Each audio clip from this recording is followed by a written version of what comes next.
ವೀಕ್ಷಕರೇ, ನಿಮಗೆಲ್ಲರಿಗೂ ಪುಷ್ಪ ಕಿಚನ್ಗೆ ಮತ್ತೆ ಸ್ವಾಗತ. ಇವತ್ತು ನಾವು ಮಾಡಿ ತೋರಿಸ್ತಾ ಇರೋದು ತಂಬುಳಿ, ಅಂದರೆ ಟೊಮೊಟೊ ಹಾಕಿ ತಂಬುಳಿ ಮಾಡೋದು ಹೇಗೆ ಅಂತ ತೋರಿಸ್ಕೊಡ್ತಾ ಇದ್ದೀವಿ. ಮೊದಲನೇದಾಗಿ 1 ರಿಂದ 2 ಟೇಬಲ್ ಸ್ಪೂನ್ ಎಣ್ಣೆ, ಅದರಲ್ಲಿ ಸ್ವಲ್ಪ ಮೆಂತ್ಯ ಹಾಕ್ಕೊಂಡಿದ್ದೀವಿ. ಅದಕ್ಕೆ ಸ್ವಲ್ಪ ಜೀರಿಗೆ ಹಾಕೋಬೇಕು.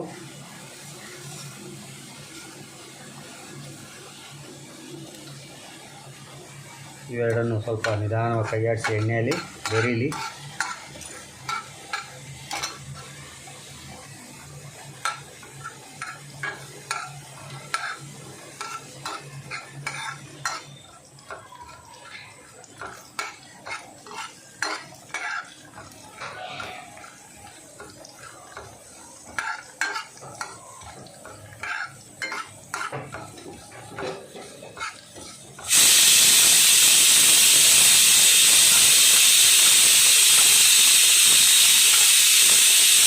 ಮೆಂತ್ಯ ಜೀರಿಗೆ ಹಾಕ್ತಾ ಇದೆ. ಜೊತೆಗೆ ಹಿಂದೆ ಹಸಿಮೆಣಸಿನ್ಕಾಯಿ ಹಾಕೊಂಡು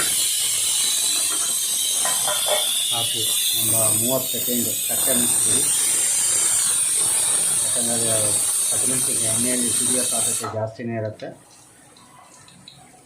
ಅದು ಹಸಿಮೆಣಸಿನ್ಕಾಯಿ ಚರ್ಮ ಸ್ವಲ್ಪ ಎಣ್ಣೆಯಲ್ಲಿ ಹೊಂದ್ಕೊಂಡ ಮೇಲೆ ಸ್ವಲ್ಪ ಅದು ಸಿಪ್ಪೆ ಓಪನ್ ಆಗುತ್ತಲ್ಲ, ಆವಾಗ ಅದು ಸಿಡಿಯೋ ಚಾನ್ಸಸ್ ಕಡಿಮೆ ಇರುತ್ತೆ.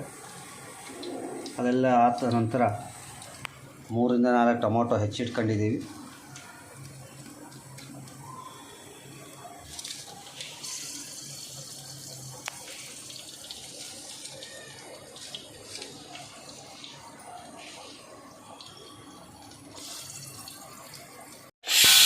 ನೋಡಿ, ಇವಾಗ ಸ್ವಲ್ಪ ಹಸಿಮೆಣಸಿನ್ಕಾಯಿ ಎಲ್ಲ ಆದರೂ ಹುಷಾರಾಗಿ ಸ್ವಲ್ಪ ಈಗ ಹಿಂದೆಯೇ ಟೊಮೊಟೊ ಹಾಕೊಂಬಿಡಿ.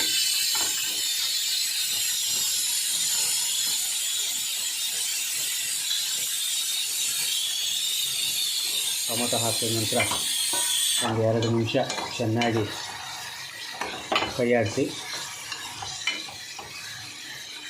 2 ನಿಮಿಷ ಅಷ್ಟೊತ್ತೆ ಟೊಮೊಟೊ ಎಲ್ಲ ಬೆಂದು ಹೋಗುತ್ತೆ.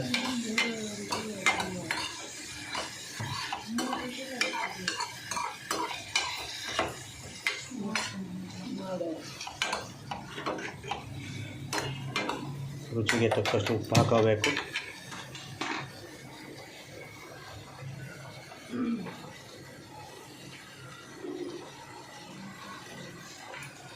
ನಂತರ ಚೆನ್ನಾಗಿ ಮಿಶ್ರಣ ಮಾಡ್ಕೊಳ್ಳಿ.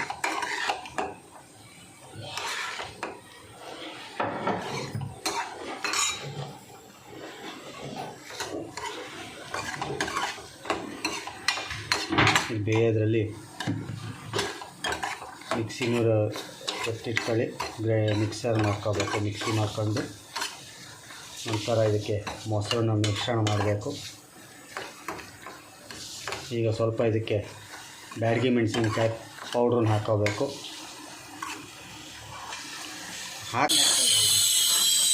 ಇವಾಗ 1 ಟೇಬಲ್ ಸ್ಪೂನಷ್ಟು ಬ್ಯಾಡಗಿ ಮೆಣಸಿನ ಪೌಡ್ರು ಮತ್ತು ಚೆನ್ನಾಗಿ ಮಿಶ್ರಣ ಮಾಡಿ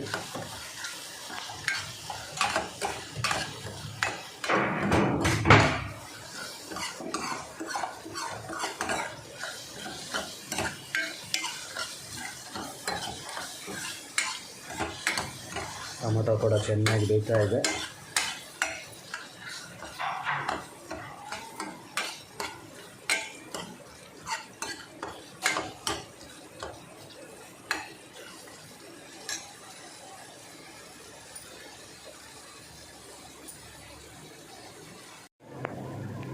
ಎಲ್ಲ ಟೊಮೊಟೊ ಹಸಿಮೆಣಸಿನ್ಕಾಯಿ ಎಲ್ಲ ಬೆಂದಿದೆ.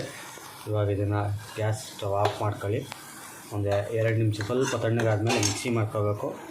ಹಾಗೆ 2 ರಿಂದ 3 ಕಪ್ಪು ಮೊಸರು ತೊಗೊಂಡಿದ್ದೀವಿ.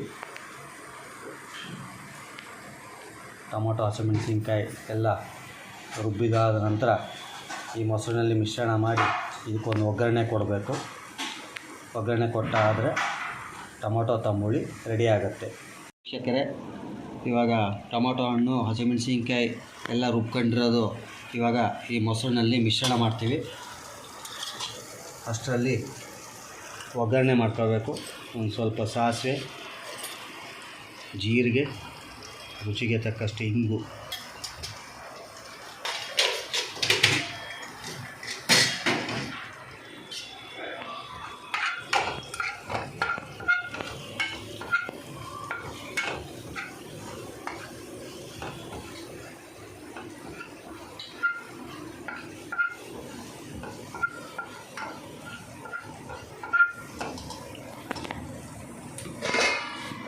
ಚೆನ್ನಾಗಿ ಮೊಸರಲ್ಲಿ ಮಿಶ್ರಣ ಮಾಡ್ಕೊಳ್ಳಿ. ಅಷ್ಟರಲ್ಲಿ ಒಗ್ಗರಣೆನೂ ಆಗಿದೆ. ಒಗ್ಗರಣೆ ಕೂಡ ಹಾಕಾಗಿದೆ. ಈಗ ಚೆನ್ನಾಗಿ ಒಂದು ಸಲ ಕೈ ಆಡಿಸಿ ಮಸಾಲೆ ಎಲ್ಲ ಇರೋದೆಲ್ಲ ಒಂದು ಸಲ ತೊಗೊಳ್ಳಿ. ಇನ್ನೊಂದು ಸಲ ಮಿಕ್ಸಿಯಲ್ಲಿರೋ ಮಸಾಲೆನ ಕ್ಲೀನಾಗಿ ತೊಳ್ಕೊಂಬಿಟ್ಟು ಸ್ವಲ್ಪ ನೀರಿನಲ್ಲಿ ಇದಕ್ಕೆ ವಾಪಸ್ ಬಗ್ಗಿಸಿ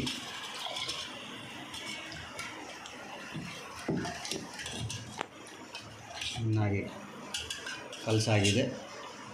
ಇದನ್ನು ಬಿಸಿ ಮಾಡಬೇಕು ಅಂತೇನಿಲ್ಲ.